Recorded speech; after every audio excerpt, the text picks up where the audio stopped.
오늘 말씀을 통해 여러분 부부에게 주실 하나님의 복이 임하기를 간절히 바랍니다. 여러분 5월 21일은 어떤 날입니까? 오늘 주일이 우연히 또 5월 21일과 함께 겹쳤습니다. 2000년 초반부터 이 5월 21일을 부부의 날로 제정했습니다. 가정의 달인 5월에 둘이 하나가 된다는 성경의 뜻에서 21일을 부부의 날로 정한 것입니다. 여러분 부부의 모습 하면 여러분은 어떤 말들이 떠오르세요? 여러분 가정의 부부 혹은 부부라는 단어를 떠올렸을 때 여러분은 부부를 어떻게 정의할까요? 이렇게 찾다 보니까 이런 말이 있었습니다. 부부란 느낌표로 시작해서 물음표를 가지고 살다가 마지막에는 말줄임표로 끝나는 사이이다. 어때요? 그런가요? 저는 우리 세빛 가정에 어떤 언어의 부호로 시작했건 마지막이 주님을 만나고 감동하는 느낌표로 마무리되기를 축복합니다. 행복한 가정의 핵심은 부부의 모습이 어떠한가일 것입니다. 여러분 앞서 부부의 정의를 머릿속으로 떠올렸을 것이고 문장 부호로도 그렇게 정의를 하기도 했는데 성경에서 정의하는 부부의 모습은 부부가 하나라는 것입니다. 그러나 오늘 여러분 돌아보면 사랑으로 세워진 가정들이 너무나 쉽게 깨지면서 우리의 마음을 너무나도 안타깝게 합니다. 아프게 하지요. 특별히 젊은 부부들은 너무 쉽게 이혼의 길을 가고 있습니다. 우리는 양가 부모님의 문제나 자녀의 문제, 재정 문제로 부부가 하나 되지 못한다고 그 이유를 이야기합니다. 그러나 그것은 다른 시각에서 살펴보면 부부가 하나 되지 못했기 때문에 생기는 그런 결과물일 것입니다. 부부가 하나 되지 못하면 부모님에 대한 효도 깨어지고 부부가 하나 되지 못하면 자연스럽게 전달되는 부부의 삶의 모습을 통해서 전달되는 자녀 교육도 결국에는 본질적으로 엉망이 되고 맙니다. 그러니 부부의 하나됨, 이것이 가정에 얼마나 중요한 역할을 하는지 여러분 알 수 있을 것입니다. 그러므로 가정에 무엇보다도 중요한 것이 있다면 먼저 그 가정의 핵심 코어에 해당하는 부부가 바로 하나 되는 것입니다. 그래서 예수님도 부부에 대해서 말하시기를 오늘 본문 말씀을 이용해서 남자가 부모를 떠나 그 아내와 연합하여 둘이 한 몸을 이룰지로다 그렇게 복음서에서 말씀하셨고 그리고 마태복음 19장에 보면 하나님이 짝 주어주신 것을 사람이 나누지 못할지니 이렇게 이야기를 하고 또 이것을 우리 경우에 따라 해석하기에 덧붙여서 각자들이 막 해석하고 그러기도 하죠. 어쨌든 예수님께서는 부부가 하나라는 그 사실을 명확하게 선언하고 계십니다. 하나님께서 짝지어 주신 부부를 그 누구도 설사 그것이 육신의 부모라 할지라도 절대로 갈라놓을 수가 없다는 것입니다. 왜요? 하나님께서 맺은 하나이기 때문입니다. 우리 24절 말씀을 다시 한번 읽겠습니다.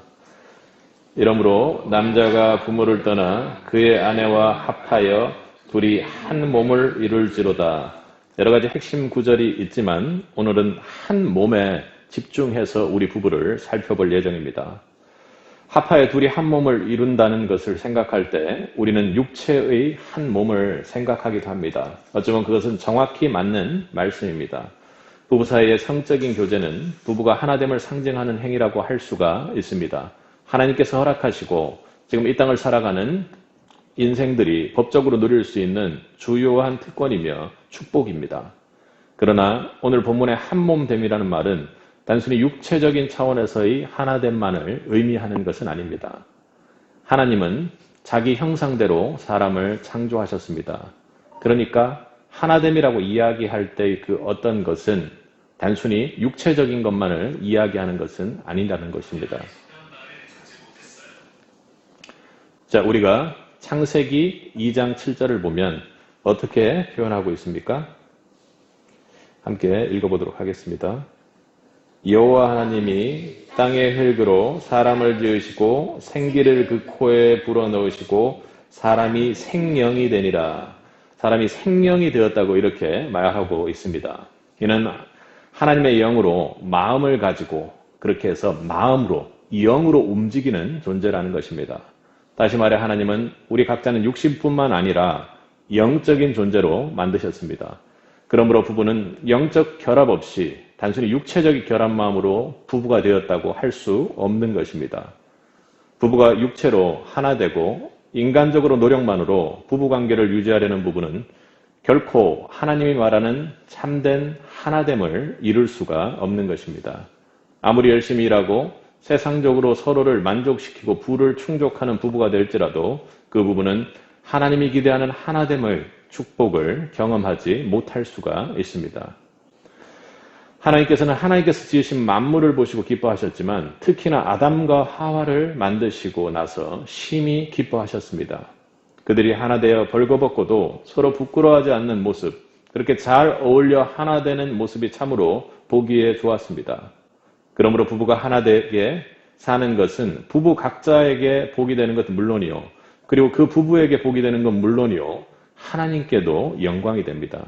그러나 여러분, 부부가 하나 된다는 것, 여러분이 살아보셨지만 쉽지가 않죠. 가정의 달, 오늘 하나님께서는 우리 세비대에게 우리 세비세 부부가 하나 되라고 주님께서 말씀으로 우리 부부를 축복하십니다. 그리고 그 부부를 통해 하나님께서 영광 받기를 원하십니다. 여러분, 우리가 예수를 믿는다는 것은 죽기로 작정했다라는 뜻입니다. 맞습니까? 그리고 교회에 나온다라는 것은 내가 죽으러 나오는 것, 그건 맞습니다. 내가 죽고 그 죽은 내가 하나님 앞에 예배하는 자가 되기 위해 나오는 것입니다.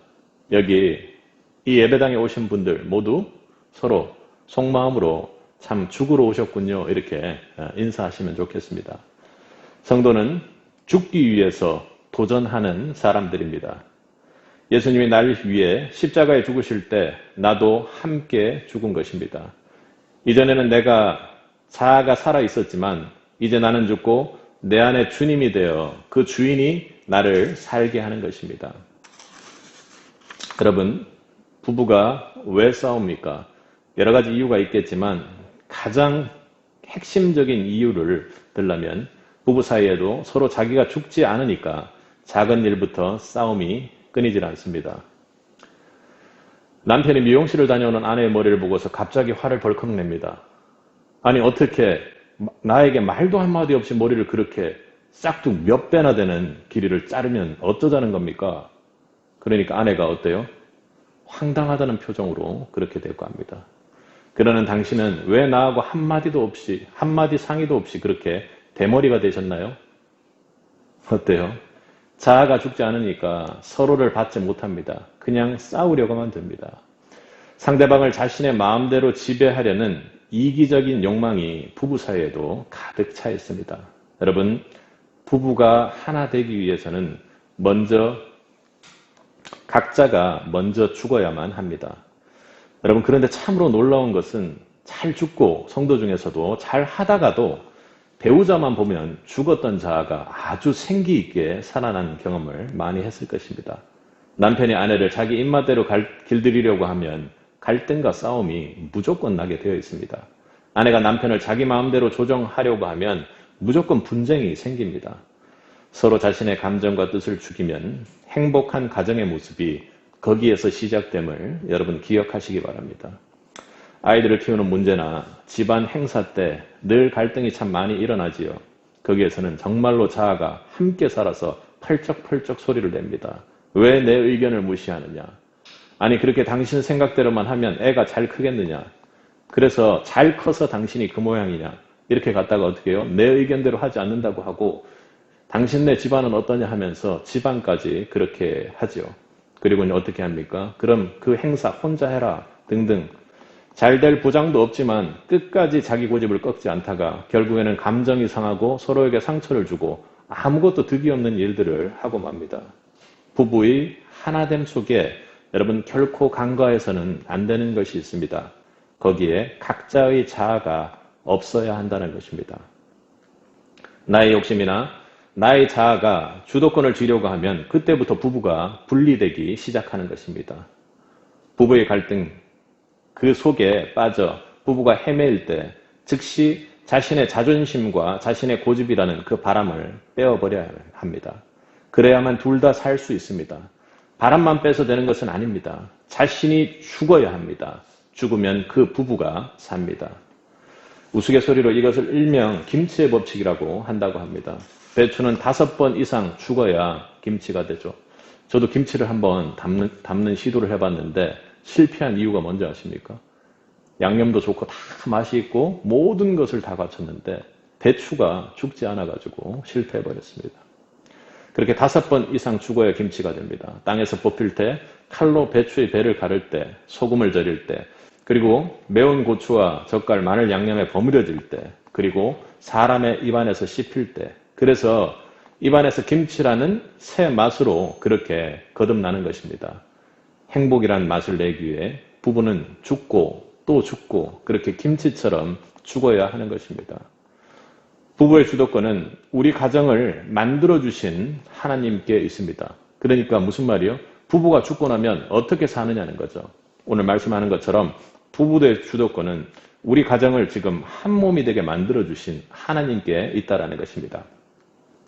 하나님 부부의 주도권을 지기 위해서는 여러분 중요한 것은 신약의 성도들에게는 십자가의 지혜가 필요합니다.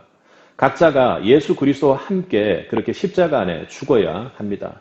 내가 죽음으로 새로운 내가 사는 것인데 그것이 바로 예수 그리스도인 것입니다. 내 안에 새로운 생명의 주이신 예수 그리스도께서 살도록 그렇게 해야 부부가 하나 될 수 있다는 것입니다. 그러기 위해서는 과거의 나의 인생관, 가치관, 성격, 고집, 내 자아를 가지고 부부가 하나 될 수 없다는 것을 꼭 기억하십시오. 그것을 버려야만 합니다. 오늘 본문에서 한 몸을 이루는데 서로 각자 고집대로 살아서 날뛰면 어떻게 하나가 되겠습니까? 그래서 결국에는 죄가 에덴에 들어오는 것 아니겠습니까? 행복한 가정이 되는 것 아예 불가능한 것입니다. 여러분 부부가 하나 되기 위해서는 반드시 그 각자가 십자가 앞에서 죽어야 합니다. 그래야 하나님 앞으로 하나 된 부부로서 나아갈 수가 있는 것이죠. 그렇지 않으면 하나님을 섬기는 가정이 될 수가 없습니다. 자아가 죽지 않으면 사단은 그 자리에 각자의 자아에 또아리를 틀고 그 부부를 분리시키려고 총력전을 펼칠 것입니다. 그래서 부부가 육체의 연합과 인간적 노력만으로 부부관계를 유지하려는 부부는 결코 참된 하나님의 하나된 부부를 이루어 나갈 수가 없습니다. 아무리 열심히 일해 보십시오. 세상적으로 서로를 만족시킬지라도 그 부부는 하나님이 기대하시는 축복을 경험하지 못합니다. 반드시 십자가 앞에 내가 먼저 죽어야 합니다. 불신부부는 하나 되기가 참으로 힘들죠. 왜 그랬습니까? 십자가 앞에서 엎드려서 한 사람이 믿고 있는 사람이 한 사람이 기도하고 엎드릴지라도 나머지 한 사람이 십자가의 지혜로 죽는 그 은혜를 경험할 수 없기 때문에 쉽지가 않습니다. 어떻게 해요? 그 사람을 위해서 항시 기도해야 합니다. 그리고 내가 기도해야 합니다. 그래야 전도가 되겠죠. 여러분 죽는다라는 거 참 쉽지 않습니다. 어떻게 해야 합니까? 여러분 반드시 내가 죽는 것도 믿음으로 승부를 보셔야 합니다. 성령님께 나를 죽게 해주세요. 나를 죽게 해주세요. 내가 완전히 죽게 해주세요 하고 기도해야 합니다. 그것은 내가 기도할 때 내가 아직 죽지 않았기 때문에 죽게 해주세요라는 게 아니라 성령님께서 나를 죽게 해주실 줄, 성령께서 역사하셔서 내 자아가 완전히 죽게 하고 성령께서 역사하실 줄을 내가 믿는다는 믿음의 고백으로 돼야 되는 것입니다. 그러니까 그 기도 속에서 성령께서 나를 죽게 하실 것을 믿는 믿음으로 기도할 때 여러분에게 은혜가 주어질 것입니다. 그러기 위해서 부부가 하나 되기 위해서는 내가 정말로 먼저 십자가에 죽는 것이 너무나도 중요합니다.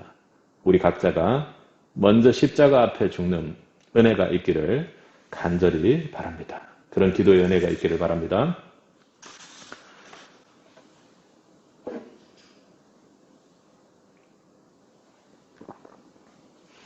하나님께서 아담에게 하하를 만들어 주셨습니다. 아담이 하하가 너무 마음에 들어 끔찍히 사랑했습니다. 그리고 하나님께 감사하면서 이렇게 물었습니다. 하나님, 제 아내를 어떻게 저렇게 아름답게 만드셨어요?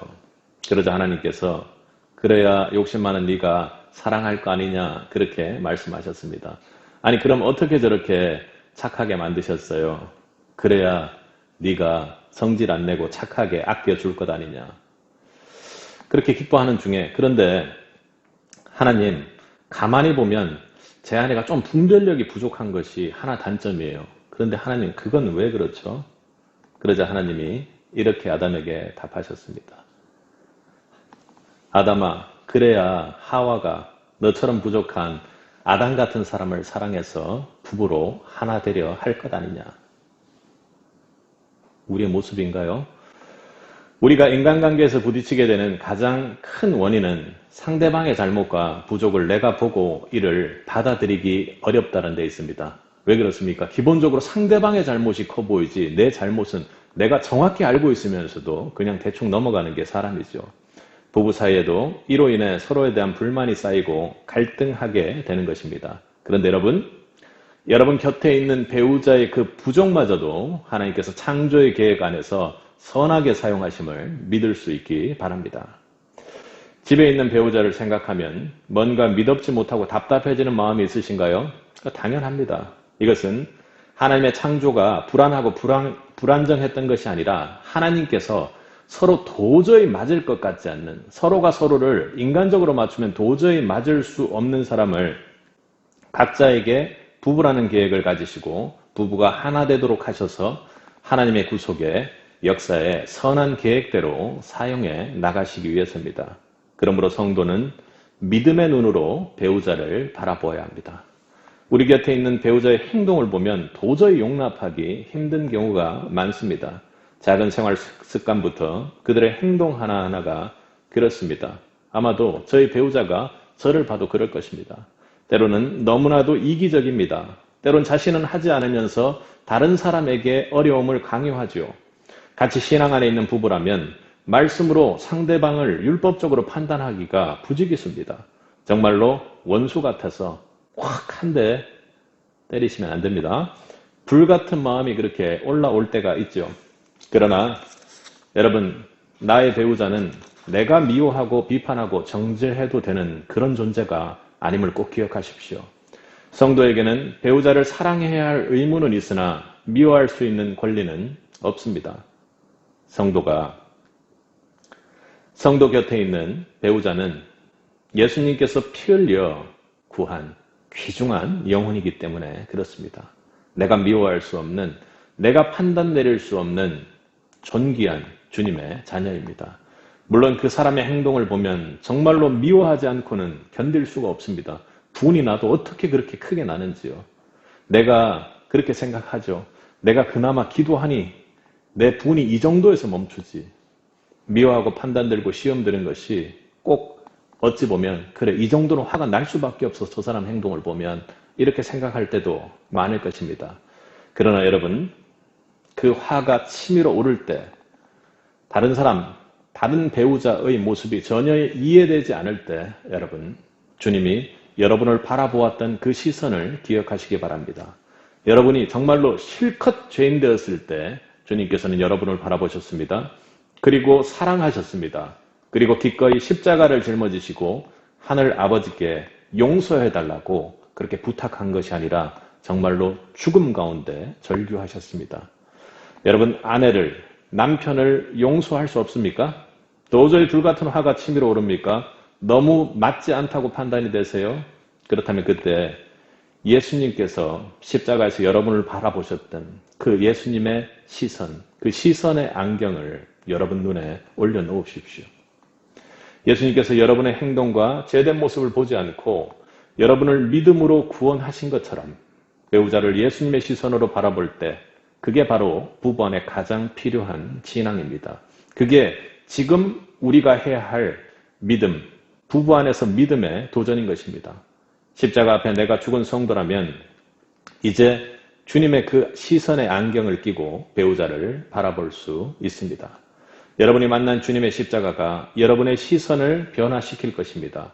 바꾸어 놓을 것입니다. 여러분 막 분이 올라오고 이렇게 할 때 나에게 예수님의 그 색안경이 있지 기억하십시오.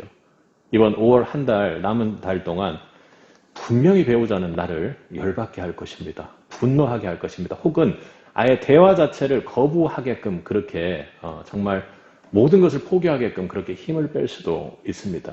그때 어떻게 해요? 예수님께서 바라보셨던 그 시선의 색안경이 여러분에게 주어졌다라는 것을 기억해 보십시오. 그렇게 공식처럼 그렇게 한번 해 보시기 바랍니다. 여러분, 원수 같은 배우자는 위대한 믿음을 만든다 하고 제가 여러 번 이야기했죠. 내가 성격이 좋아서 그런 것 아닙니다. 내가 괜찮아져서 그것을 참아내는 것 아니에요. 십자가의 주님을 너무 사랑함으로 주님께서 예수의 피값으로 살린 사람이 내 배우자이므로, 그리고 아까 여러분에게 말씀으로 드렸던 예수님의 그 색안경이 여러분에게 있기 때문에 그런 사랑받은 사람이 나이므로 예수님의 시선으로 배우자를 바라보려는 믿음의 도전을 우리가 해야 하는 것입니다. 정말로 귀한 말씀입니다. 이 깨어지는 가정, 이 시대에 정말로 견디기 힘들도록 사단이 그 사이에 틈을 타서 싸우고 갈등하게 만들죠. 여러분 생각해 보십시오. 우리는 예수님께서 우리를 바라볼 때 믿음의 시선으로 바라보십니다. 신뢰하고 바라보세요. 그것은 사랑이죠. 그런데 우리가 양 부부 사이에 서로를 바라볼 때 보십시오. 완전히 행동으로 바라봅니다. 우리가 행위로 구원받을 수 없다는 것을 분명히 아시지 않습니까? 그런데 예수님의 색안경이 있다면 어떻게 해요? 서로를 믿음으로, 신뢰로, 사랑으로 바라볼 수 있는 그 눈을 하나님께서 주실 것입니다. 믿음으로 승부를 보셔야 합니다. 내가 이렇게 하면 이렇게 되겠다는 것이 아니라 내가 주님의 시선으로 바라보려고 애쓰는 이 가운데 하나님의 은혜가 반드시 임한다는 것을 여러분 기억하시기 바랍니다. 여러분에게 가정을 살리는 그 십자가의 시선, 그 색안경의 은혜가 있기를 간절히 바랍니다.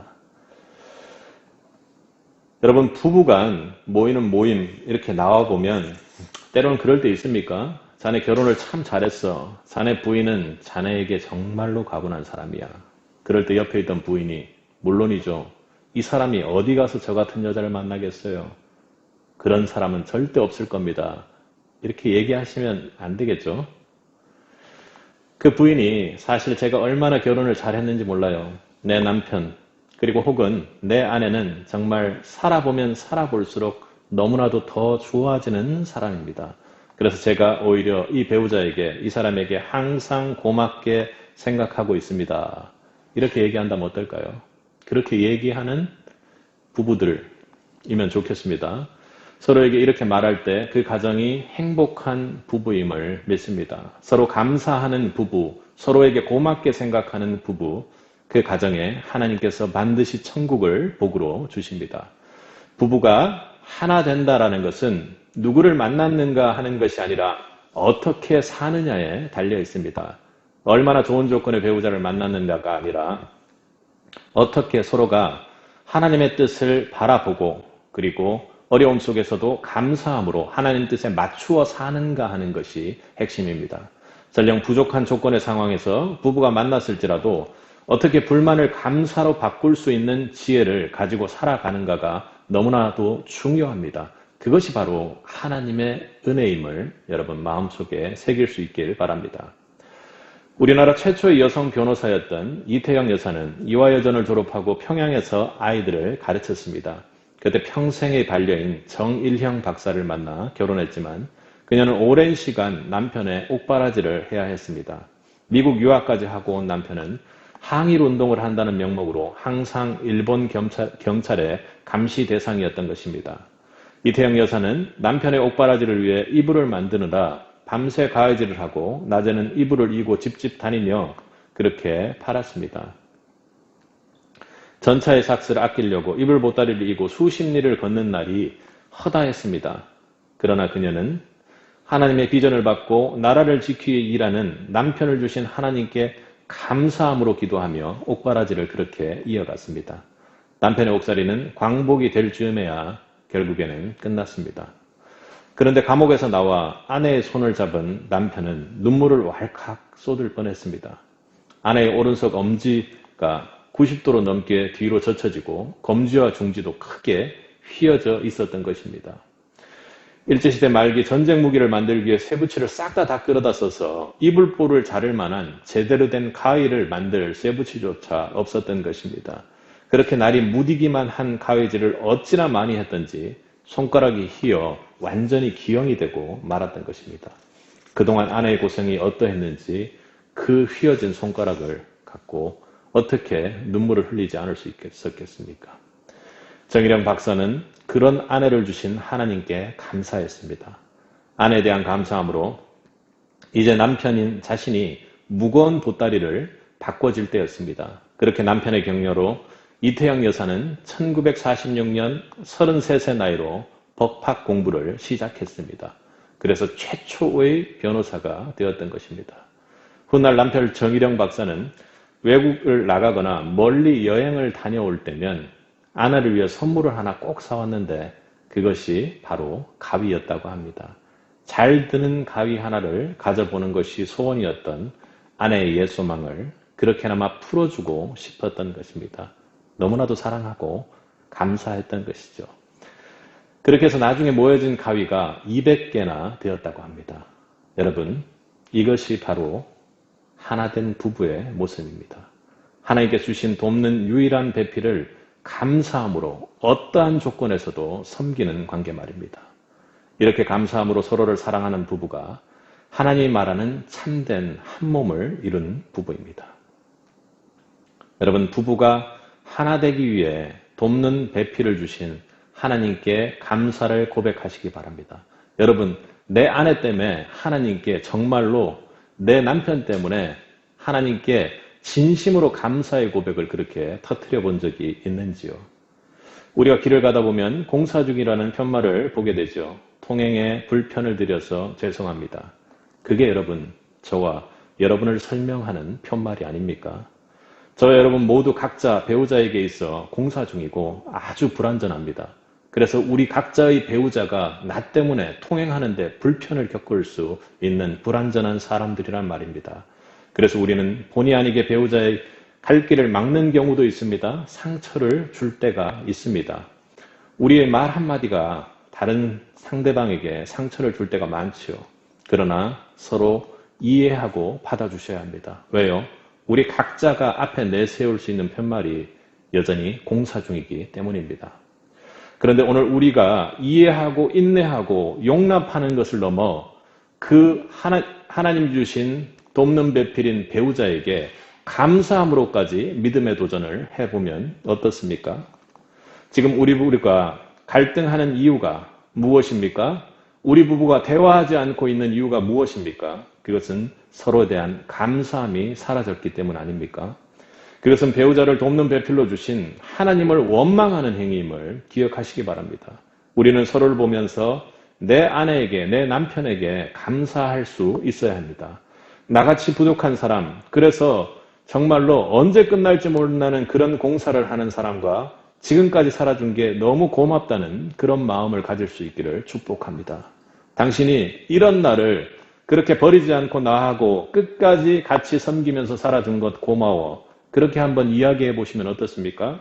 이런 감사의 마음으로 사는 부부가 진짜 하나된 부부입니다. 부부는 서로 감사할 수 있어야 됩니다.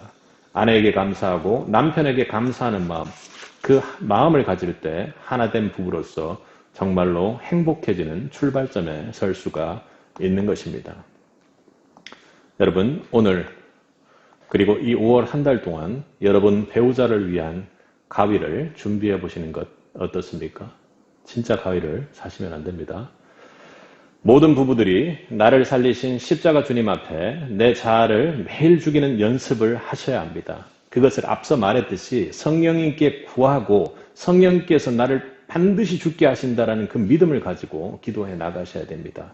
그리고 주님께서 내 배우자를 어찌 바라보는지 십자가 주님의 시선을 닮은 자들이 되길 바랍니다. 그리하여 나를 사랑하사 연약한 인생인 나를 살리시고 이 또한 부족다 하셔서 돕는 배필을 선물로 주신 하나님께 감사함으로 하나님의 선물인 배우자에게 이번 5월 감사의 고백이 넘치는 주님의 아름다운 부부들이 되기를 주님의 이름으로 간절히 축원합니다.